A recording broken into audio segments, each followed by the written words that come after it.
Hi, this is Fiscal Policy in the United States. The basics. Fiscal policy is about taxing and spending. Every year, Congress and President try to come up with a federal budget. Budget is law. President proposes budget and Congress works on his proposal, incorporating its own priorities and rejecting some of President's priorities. Sometimes the budget is not passed on time and the government operates based on continuing resolutions which appropriate money to various government programs and agencies. The fiscal year begins on October 1st and ends September 30th. Some spending items are considered off budget, for example, Social Security trust funds and the Postal Service Fund. Surplus, deficit, and debt.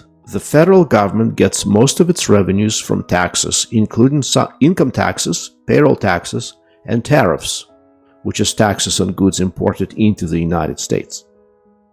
When the revenues the government takes in exceed the amount the government spends in a particular year, the government is said to be running a surplus.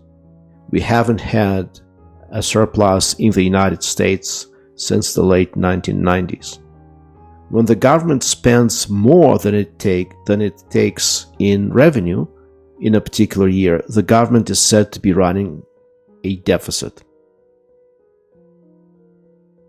The sum total of all surpluses and deficits from the beginning of the Republic to the present shows the United States government is currently deeply in debt.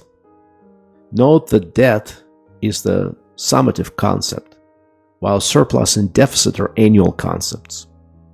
Debt is the sum of all annual surpluses and deficits. The national debt as of the end of 2023 was approximately $34 trillion, and that was approximately 125% of the country's GDP, gross domestic product. Public debt of the United States from 1990 to 2022 has increased dramatically. So in 1990, the debt was just about $4 trillion, and by the end of 2023, it went to almost $34 trillion. So roughly $30 trillion were added to the budget from 1990 through 2023. So that's a tremendous jump of 30 trillion in about 33 years. The last time the United States was able to completely pay off the national debt was 1835. So in 1835, the United States, for the first and last time, was completely debt-free. This was under President Andrew Jackson. So who owns the national debt? I'm interested in showing you how debt ownership has changed. So over the past decade, the only significant change has been a noticeable drop-off in how much of the debt is held by foreign countries.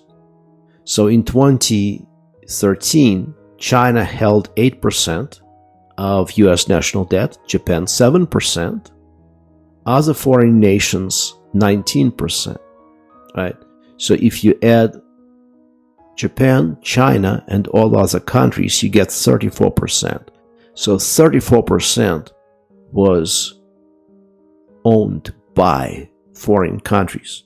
If you go to 2023, you will see that this percentage has declined, right? So now Japan 4.6%, China 3.7%, United Kingdom 2.2%. All other countries 16.3%. So there's a significant drop-off in the percentage of foreign ownership of the United States debt. Other major holders besides foreign countries: the Federal Reserve System, which owns almost 20% of the US debt, US non-bank public sector, which is 16.6%, US commercial banks, 15.6%. Commercial banks are the banks that hold customer deposits like checking accounts, savings accounts like Wells Fargo, Bank of America, Chase. And intragovernmental holdings, 21.7%. So a huge chunk of debt is the debt that the United States government essentially owes to itself. Areas of spending. If you look at spending, including off-budget spending on an annual basis, they have increased significantly over the past decade. So in 2013, the total amount of money spent was $3.5 trillion on revenue of only $2.8 trillion. So in that year, the government ran a significant deficit of $642 billion. The major categories of spending in that year were as follows: defense and international assistance, 19%, international security assistance, that is to say, defense-related assistance to foreign countries. So our own defense and assistance for defense of other countries was 19%. Social security, 24%. Health spending on the large programs, Medicare, Medicaid, and CHIP, 22%. Various safety net programs like food stamps, Section 8 housing, supplemental security income, 12%. And interest on the debt, 6%. Other spending categories: benefits for federal retirees and veterans, 8%. Transportation infrastructure, 3%. Education, 1%. Science and medical research, 2%. Non-security international, this is just the aid that the United States gives away to foreign countries, just 1% of the budget. And everything else, 3% of the budget. How did this change in 2023? We see that the major change really lies in this sheer amount of money spent. It doesn't lie in the percentage of money spent on the categories, on the various major categories. There is some change in that regard, but it's not huge, except maybe in case of defense. So total spending in fiscal year 2023, that's the year that ended in September of 2023. The total spent was $6.13 trillion. That's for all items, budget and off-budget, on total revenue of $4.4 trillion. This yielded the annual deficit of about $1.7 trillion. Major categories of spending: defense, 13%, social security, 21%, health insurance, which is Medicare, Medicaid, and CHIP, 24%, economic security programs, these are various assistance programs like Section 8 housing and food stamps, that's 8%, benefits for veterans and federal retirees, 8%, and interest on debt, 10%. So we see that there is a noticeable drop on defense spending, and there is a noticeable increase on the amount of money that goes to service the interest on the debt. Education has gone up from 1% to 4%. Transportation is at 2%, and science and medical research is 1%, law enforcement 1%, international aid 1%, everything else 4%. So again, the United States government is now spending a whole lot more money than it was spending only a decade ago, and deficits have become significantly larger. So the deficit in 2023 fiscal year was over $1 trillion larger than it was in 2013. Truly a disturbing trend. What's the difference between bills, notes, and bonds? So when the United States government borrows money, it issues securities. So people and institutional investors buy these securities in exchange for interest rate and promise to repay. So this is how the United States borrows money. And there are three principal instruments: bills, notes, and bonds. Treasury bills or T-bills, they're like marketable securities. T-bills are short-term obligations issued with a term of 1 year or less. And because they're sold at a discount from face value, they do not pay interest before maturity. The interest is the difference between the purchase price and the price paid either at maturity or the price of the bill if sold prior to maturity. So the incentive or the financial interest of the purchaser of a T-bill is to sell it later at a higher price.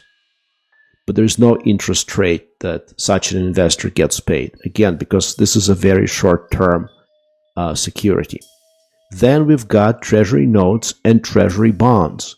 Treasury notes and bonds are securities that have a stated interest rate that is paid semi-annually until maturity. What makes notes and bonds different are the terms of maturity. Notes are issued in 2, 3, 5, and 10-year terms.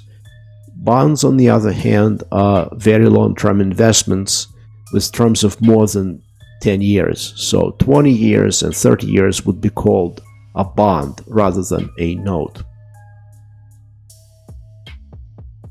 So you can buy these securities, T-bills, T-notes, and T-bonds if you have a self-directed investment account, or if you have a 401k plan which you can direct to invest wholly or partially in United States debt.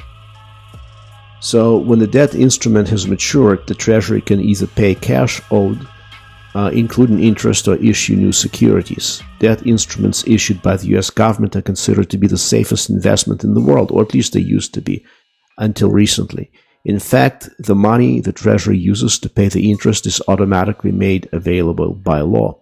So technically, the US government is not supposed to default on its obligations.